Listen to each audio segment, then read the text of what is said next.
general election. Now this year, more than 2 billion people across 50 countries are expected to go to the polls. The most keenly watched election, of course, is going to be happening right here in the world's largest democracy, where 986.8 million voters are going to cast their ballot. For many, this election is truly one-sided. They believe that it's a decided election and PM Modi will get a rare third term in power. But then, there is also a section that believes that the Indian voter has the capability of surprising everyone. Our next session brings together two seasoned politicians and speakers from either side to discuss the general election. Please welcome on stage Dr. Shashi Tharoor, Member of Parliament, Indian National Congress, Thiruvananthapuram, and of course a much celebrated author as well. Welcome back on stage.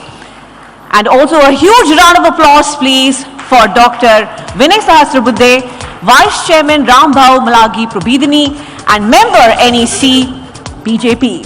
Can I also request Shankarayya to join us to moderate this panel? My apologies, I stand corrected. Can I request Mr. Veer Shangvi to please join us on stage?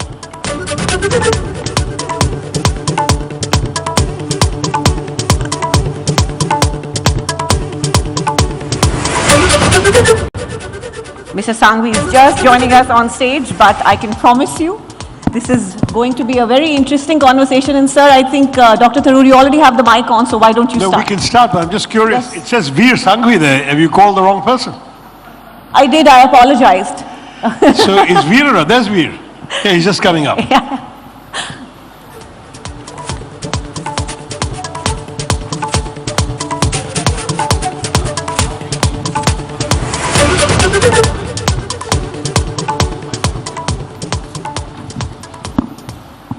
Many apologies, some confusion in the speakers lounge.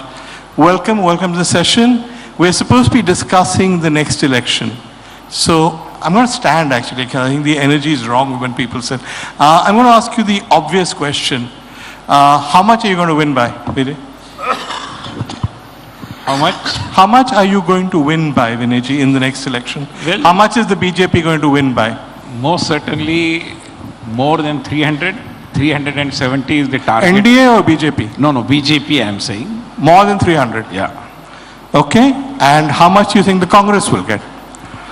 Well, I won't hazard a guess because he better knows the situation. No, I'll ask him, but I want your opinion. I wish him a good luck. That's it. All right. No doubt you wish him good luck too. He doesn't seem to need it. I think one of the great strengths we have is the complacency of the BJP in this election. They seem to think it's already a done deal, and it isn't. But I think the Prime Minister has already announced what he will do in his third term. So in their mind, there's no doubt at all. But in your mind, is there any doubt that they'll get more than 300 seats? Yes, there's a great amount of doubt that they will come anywhere close to what they're projecting, and I'll tell you why. Why? First and foremost is they did too well in 2019, right across the Hindi heartland, the belt where they're strong. And even if there is a wave of enthusiasm after the Ram Mandir and so on, their percentage of votes may go up, but there are no seats left to win, practically many of these places. Last time, they won every seat in Haryana, every seat in Rajasthan, all but one seat in Madhya Pradesh, all but one seat in Karnataka, a large number of seats in Maharashtra, Bihar and Bengal. All of this is not going to happen this time. Okay. Because it's impossible for them to repeat those numbers once again. So you think they've already peaked? I think they peaked in 2019. We're going to see nothing but a downhill slide. How much downhill that's going to be depends on how effective the opposition's campaign is, which is just picking up. Of course, the election hasn't been called yet, so we don't know how much time the opposition will have, and I think the story will vary from state to state. But I'm urging people, don't give up on the opposition, because the opposition may be your next government. You really believe that, Shashi? Of course. Okay, all right, okay. You were going to say something. Well, I think, imagination has no limit. And therefore, I don't mind if he really imagines that it is going to happen. But as we observe today, as we experience, not just observe, what India is witnessing today, and not just witnessing, I would say experiencing today, all the Indians, is the democracy of aspirations. There is optimism all around, and people really want to take this country into the era of Vikasit Bharat as envisioned by Prime Minister Narendra Modi. And therefore, fair enough. He's certainly very optimistic, but he's optimistic about himself, not about your India. No, I'm optimistic about Indians in general, and I certainly share his point is that Prime Minister Modi and his party has created an aspirational India, an India where people think anything is possible. They believe that by voting for the BJP, they will help perpetuate this India. He's suggesting that you are therefore out of tune with the times. That's roughly correct. No, you're talking in generalities. Of course, we all want the Vikasit India, we all want prosperity, but break it down. Why would a young man who voted for Mr. Modi twice in the hope it was going to get him a job, vote for him a third time when he still doesn't have a job? Our unemployment has been going up right through the country. And sadly speaking, youth unemployment in particular, those between 20 and 24 are looking at 45.4% unemployment. Now, in this kind of situation, you can speak about aspirational India and everyone wants development, but if you get people to think in terms of their own self-interest, you'll get a very different answer. Can the average person since COVID actually afford the things that he was able to afford 2 years ago at the bazaar? I've asked give me an example of something people can't afford that they could afford earlier. You name it. Literally, the most basic consumer items, including, of course, the famous tomatoes and onions analogy. Yeah. You used to go to the bazaar and buy a certain amount for your food. Now it costs more and you might not be able to afford it because your salary hasn't gone up if you still have a salary. Okay. So these are the realities that a vast majority of Indians are facing. And I think, frankly, the media is overlooking this. You're all focused on other issues, big headline issues, and I can understand and forgive that. But when it comes to what people are going to vote on the basis of, it can't just be woolly-headed slogans and generalities. It's got to be about the nitty-gritty of their lives. And believe me, other than maybe people in a room like this, for many, many people right across India, including in places where the BJP has been strong, reality hurts. It doesn't exactly shine. Vinay, he's made 2 points. One is youth unemployment. The second is the cost of living has gone up more than real income. And he's given, say, the pre-COVID period as a baseline. So say things you could afford in 2019, you can't afford any longer. And we go on about aspirational India, etc., but we're ignoring the economic reality that stares people in the face. How do you respond to that? Well, I think challenges are already there. We are not saying that there are no challenges. When nation moves ahead, transforms, new things definitely come up, and with new things there are new challenges as well. And we have been living with these challenges, and happily this government has come out with n number of welfare programs which are providing a kind of a cushioning to the people who are really facing the heat of whether it is price rise or a little bit of unemployment as well. I would say that unemployment certainly has been there, and that is not something new. That has not been, that is not something which is the creation of this government. It was already there. But we have provided multiple opportunities for entrepreneurship, startups. Tell me, where was the scheme like Mudra earlier? Why could it not have been conceived by the previous governments?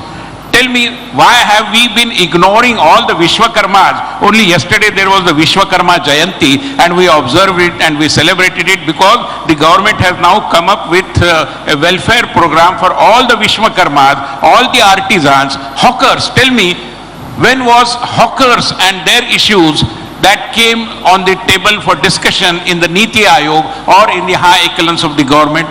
So we have taken practically care of every other section of the society, which is why people who are also appreciative of the challenges that the Indian economy is facing, but they are supporting this government, and for the only reason that our challenges, we are conscious about it, and our intentions, people are aware that there need not be any doubt about our intentions. That is the first and he's trying to respond, so go ahead.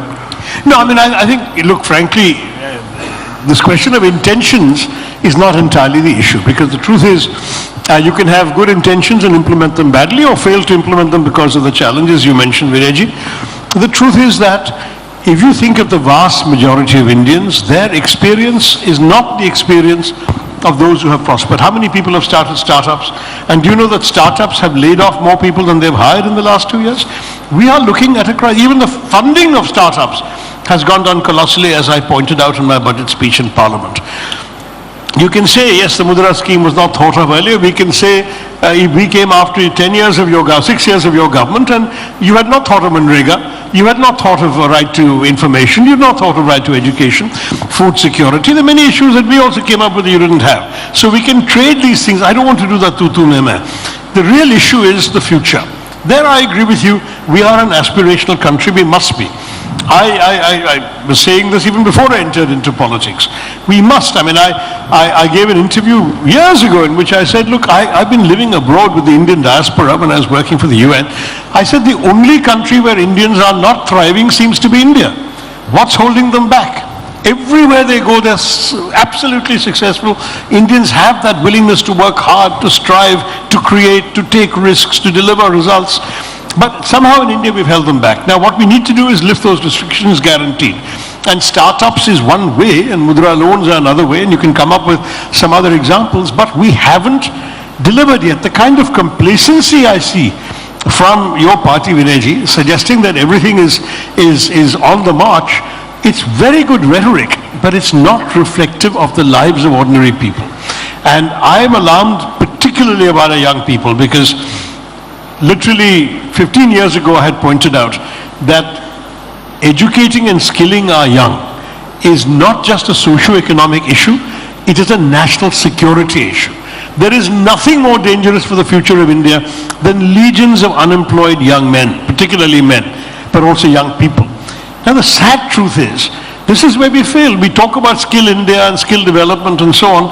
What have we 10 years ago, you inherited a country with 2.3% of the workforce skilled.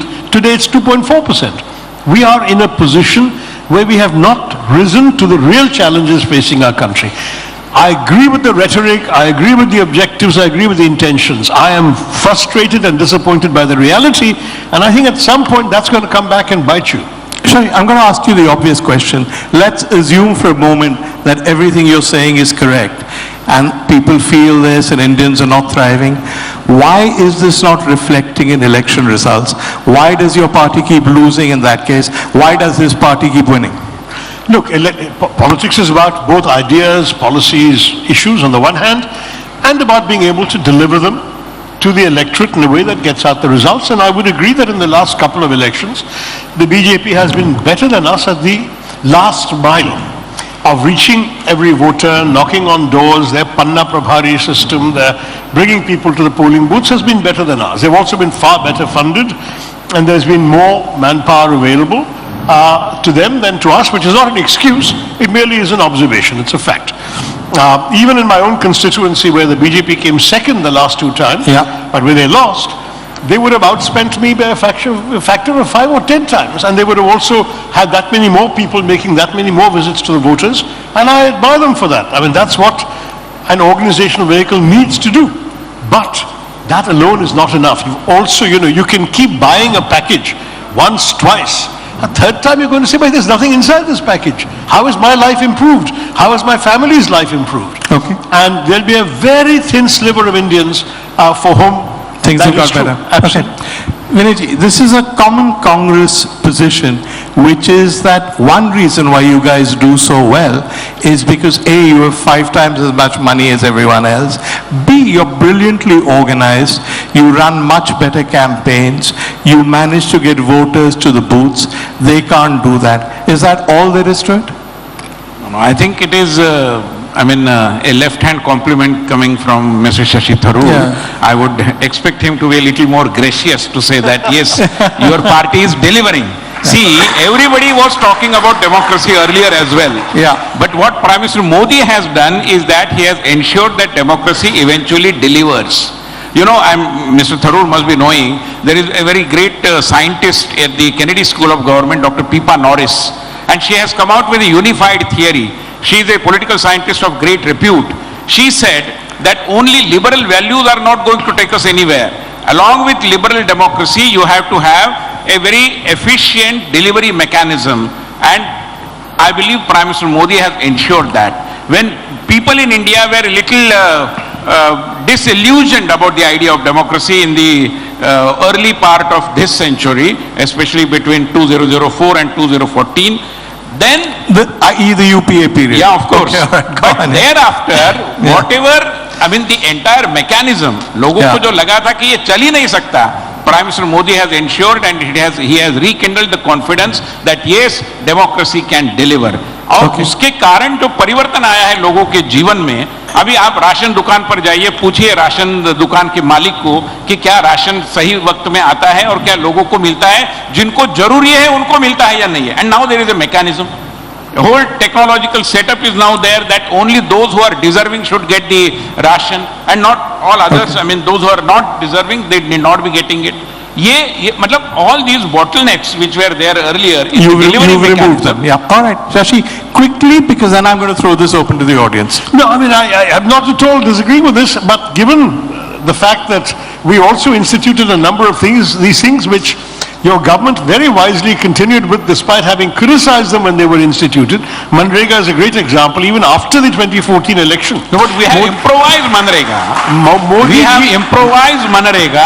आपके जमाने में गड्ढा खोलो और गड्ढा भरो यही चलता था. Now there is a mechanism by way of which we are creating places of public utility. ग्राम पंचायत के भवन बन रहे हैं, यूटिलिटीज बन रही है, बहुत सारे समाज मंदिर बन रहे हैं. सो लोगों की क्षमता, उनके परिश्रम और सरकार का धन, इसका सही अर्थ में विनियोग होने का रास्ता जो आप भी बना सकते थे मगर आपने बनाया नहीं. हम तो मनरेगा को शुरू किए. It was developing. What would have evolved under you would have evolved under us. We started the direct benefit transfer system. Shashi ji, I was in the you are in education Maharashtra. In Marathi language, there is a very popular term which is called as Arambashur. So आप आरंभ तो सारी चीजों का अच्छे करते हैं, but you never ensure that they go to the logical end. लेकिन मौका आपको मिला. Okay.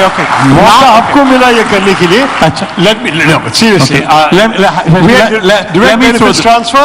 BJP gave it the name Jan Dhan, but it was exactly the same thing. Vinay ji, it's a common criticism that you took their programs and you started calling them after Deen Dayal Upadhyay, Savarkar, but basically same program, new names. Is that fair? See, there are name-changing government, not a I can give you game-changing dozens of examples of innovative projects which were initiated by Prime Minister Narendra Modi during his last 10-year tenure. Okay. As I was talking about Swanidhi, which is for the hawkers, or as I was talking about the Ujala scheme, which is using the LED bulbs, which are a great power savior, or the new scheme which the government has launched for solar energy. Were these rocket sciences? Certainly not, but there was no application of mind, there was no genuine concern, there was no confidence that we can make it happen. Since all of these things are now together, we have been able to not just announce the schemes, but make them deliver. Here is a Prime Minister who also conducts the Bhumi Pujan and who also conducts the inauguration. I'm sure you will agree. Okay, I'm going to throw this. You guys will continue to wrong forever. I have to throw this open to the audience. Let's open it. Okay, the style for a question is you wait till I identify you, then you get up, somebody gives you a microphone and you tell us who you are, then you ask your question. Okay, somebody that has a microphone, Shashi says, go ahead, tell us who you are. Yeah, I'm Shivratan. I'm an automotive engineer, work for automated driving. Okay. I am born and brought up in Mumbai, and I want to take an aspect which is absolutely, digress from development, but talking about security of India.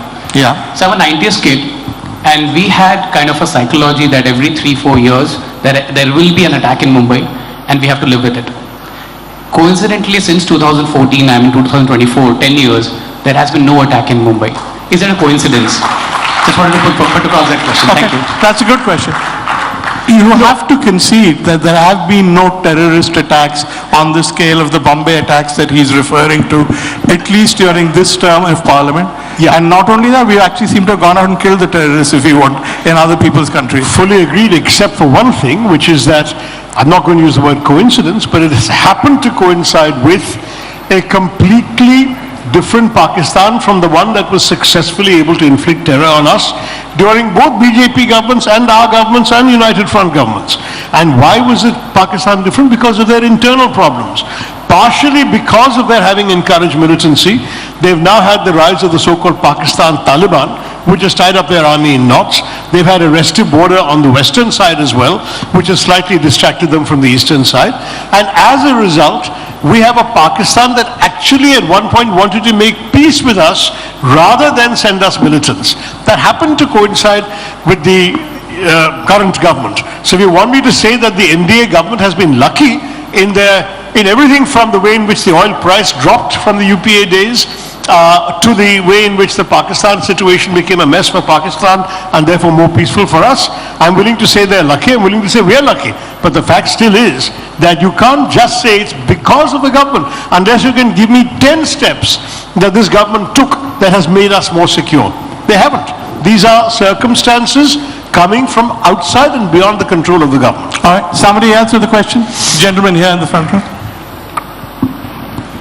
Okay, you got it? My name is Satya. Okay, we'll do you first, we'll do you second. Okay, yeah. Right. I will add on to what he said. I think forget any attack. I think we didn't have a Hindu-Muslim riot after that. Never. I mean, small ones, but never had it. And my question to Shashi is, with all your colleagues coming to the BJP fold, are you coming first? And secondly, we all love you, and many major of Indian love you, but not the current Congress disposition which is there. And my main question is, what's your take on Congress? How much seats will they get? Okay. So what are you saying? You're saying you love him, but you would love him more. You would love him more if he was in the BJP. Current setup of Congress. Really, Okay. Just. You're not moving, right? No, I don't think you and this right man in the wrong party argument? I've heard that. I mean, I'm sort of grateful for the kind words, first of all. But secondly, when you mention things like Hindu-Muslim riots, that's precisely one of the reasons I can't move in your direction, is precisely because we have witnessed in the last 10 years a communalization of political discourse that makes me deeply ashamed. I'm hearing things being said from public platforms that when I grew up in Mumbai, would not have been expressed behind closed doors in somebody's house. That's the kind of bigotry and communalism that has now become acceptable. This country will not prosper by otherizing any minorities. Because at some point, all it will take you is 1% of these people to say, the hell with it, we have no stake in this country, let's blow it up, and then all your complacency about Hindu-Muslim riots will be over. I'm not inviting them to do that. I'm inviting our government to say, for God's sake, embrace everybody. Say that when you used to attack the Congress for being quote-unquote pseudo-secular, then be truly secular and stop demonizing people because of their faith or any other attribute into which they were born. Okay. I have a point. If I may make a small point in response to this question. Yeah. I totally disagree with Shashi ji. Why am I not surprised? In the context of otherization. Okay. See, this otherization, who brought in, it was right from the day of independence. Congress always thought of उनको क्या लगेगा, हम अगर common civil code लाएंगे उनको क्या लगेगा, 370 लाएंगे उनको क्या लगेगा, अरे उनको क्या, वो उन नहीं है, वो हमारे में से ही है. So there is no otherization from our side. It was you who initiated this otherization and you put them in a different bracket. We consider them as equally patriotic as all of us. और इसलिए वो कोई विषय ही नहीं है. There is no otherization at all. Which is why you have so many Muslims as BJP MPs in Parliament. That's a very fair point. Okay, we take something. Sir, has not had anybody from the Muslims. Gone. Yeah, good afternoon, sir. My name is Captain Amresh Jha and I'm from shipping industry. Basically, this question is for Mr. Tharoor. During the COVID, when whole world was stopped, Vijayam came as a, of course, Cochin was definitely giving a solution for a crew change. And I would like to also give this information to all the audience. India was the first country. Do you have a question? If you have a question, ask it right now. Sir, no speeches. Vijayam, the crew change has been stopped after the COVID protocol has been lifted up. Do you see this coming up? Because the strategic location that Vijayam has got very least deviation if the ships is coming from Singapore to going to Dubai, UAE or vice versa. And if it is going to Cochin and all, there is 4-5 hours of deviation. Exactly. So for honors, it is a very practical and very convenient to do the crew change. Got it. Do you see it is coming up? It was a decision made by this government, not by the port authorities or by my... Virinium, by the way, is a port in my constituency, which I was partly responsible for trying to get developed, so I'm very grateful for the question. But I will say, I wrote to the minister a year ago, saying that crew change must be restored, that it is absolutely indispensable also for the viability of the port, plus it is necessary because of the convenience of the ships. This port is just 8 nautical miles off the international shipping lanes, much closer than Colombo. It is at the same time a port with 24 meters of undredged natural depth. It's a gem of a port. India should have developed it a long time ago. I'm very proud we developed it. The problem we have now is a port which could be the center of container shipping into India, transshipment, which is now taking place mainly in places like Colombo and Dubai and Singapore. If we could do that in India, it would be fantastic for the country. Why is the government taking negative decisions that are undermining the port? I don't know. I'm still waiting for a reply to a letter I wrote a year ago asking for crew change to be restored.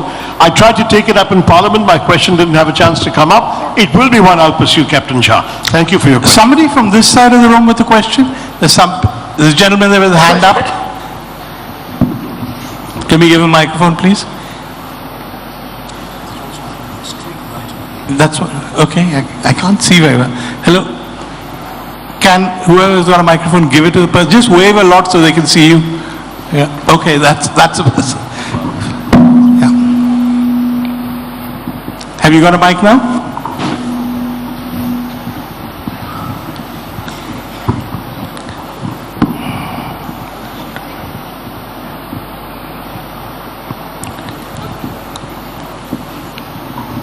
Hi. Thank you for that very stimulating discussion. I just want to echo what I heard a lot of people say over the years. It's not that Modi is the best person to run the country, but the question is who else? My question to you, sir, now that we have Ekta Mein Bal and therefore the India Alliance, if the India Alliance does come to power, who's going to be the Prime Minister of the country then? Look, I mean, first of all, your first statement, if I may point out, would make a lot more sense in a presidential system than in the parliamentary system we have. And the parliamentary system is one where the only people in this country who can vote for Mr. Modi are the voters of Varanasi. Everyone else votes for their local representative for his or her competence, ability, as well as the party to which they belong. At the end of the day, the parliamentary majority chooses a prime minister. That's the logic of the system. Now, in the case of an alliance like the India Alliance, there will be a number of parties involved, and undoubtedly they'll have to sort it out amongst themselves after the election. Did any one of us expect to see Mr. Devagowda as Prime Minister in 96? Did any one of us expect to see Mr. Gujral as Prime Minister in 97? For that matter, did even Dr. Manmohan Singh expect to become Prime Minister in 2004 when he ran? The system is one where anyone can come up. The individual is not what matters. Yeah. We had a slogan in 2014. Shashi, all that is right. Which is, well, you know what his question is. I know what his question is. His question is Rahul Gandhi a Prime Minister candidate or not? That's basically the question. The Congress party has not declared any individual as a candidate. I think he's very clear that he is the most popular leader within the party establishment. At the same time, at the end of the day, there will be a negotiation amongst various parties, and it will be foolish of anyone to prejudge how that negotiation would go. Vinayji, is this convincing? You think they'll be able to, assuming they come to power, they'll be able to agree on a Prime Minister candidate, or they'll just fight each other? Kya lagta hai aapko? The way a single sentence answer he converted into a master class on political science, I think speaks volumes, because there is really speaking, and I sympathize with him. He doesn't have the answer, and quite understandably so. All right. Okay. But look, in 2014 we had a great slogan, Veer, which was "Man Hi Hum." And that is the difference between us.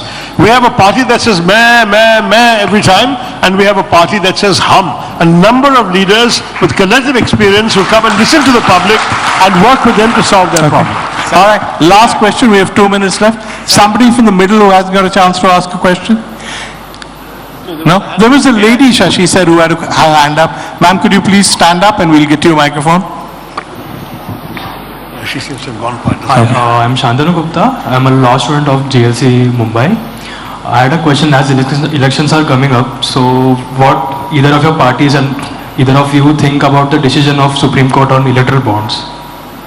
Okay, I'm going to ask Vinayji to, the electoral bond decision, what do you think? Well, several government decisions, as it happens, are open for judicial scrutiny, and the judiciary has given its verdict and we have accepted it, although the original intention behind this entire scheme was in fact bringing transparency and accountability, but that is not acceptable to the court, so we have accepted that. Okay, fair But enough. where is the transparency in bonds where you can remain anonymous? And where frankly it appears that 90% of the bonds went to one particular party. I think the Supreme Court judgment was absolutely fair and just and was widely applauded across the country. But the problem is for many, many years the damage was already done, and frankly people have faced the results on the ground with a very, very well-funded party facing a lot of less well-funded parties. As a view, you face that, right? Absolutely. Okay, I think we can do one more. So, everybody's asking on this side. We still can't find the lady who Shashi had identified who had a question? There, some people are. All right. Okay, give a microphone to the first person. Thank you, sir. I'm Professor Suresh. I really appreciate to the Vinayji sir. Sir, I would like to just ask one question very shortly. Sir, what is the idea of India regarding the youths? Thank you, sir. Okay, quick answers from both of you. His view, we already know, is that the youth are unemployed and frustrated.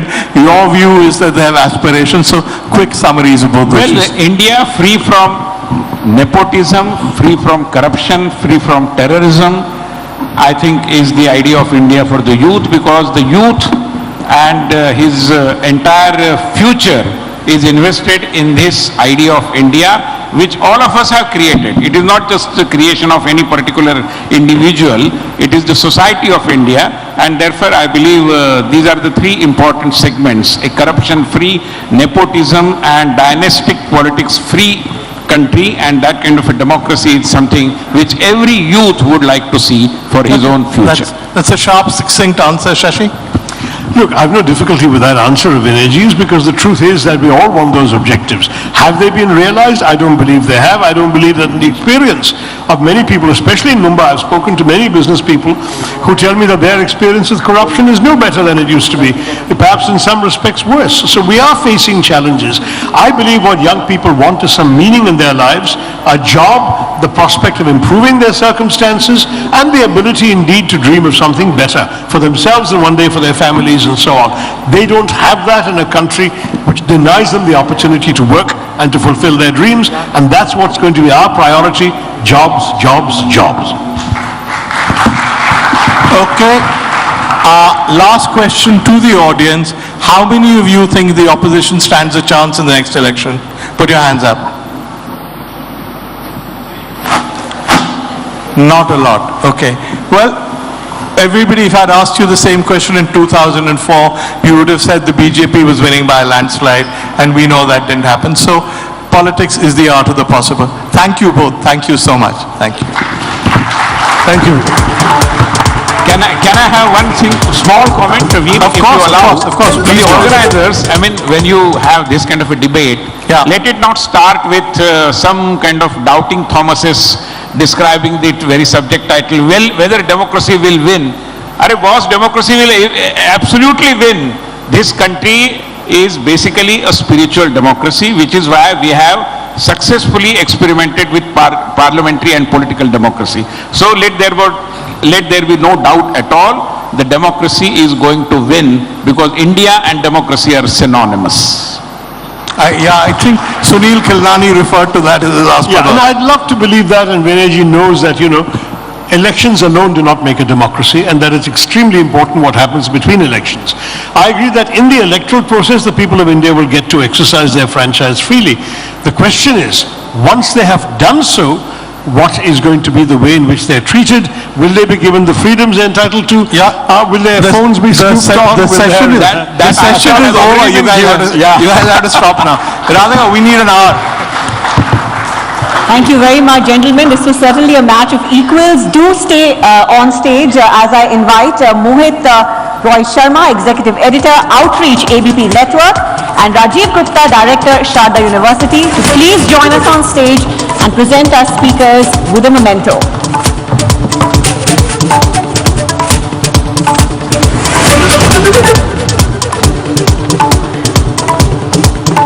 Dr. Vinay Sahashtrabuddhe, ladies and gentlemen.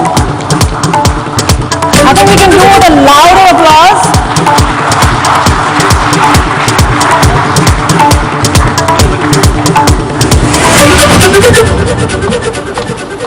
Thank you also to Dr. Tharoor.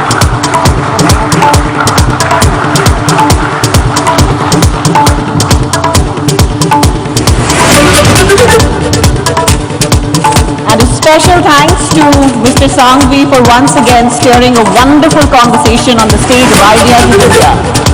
Thank you all very much.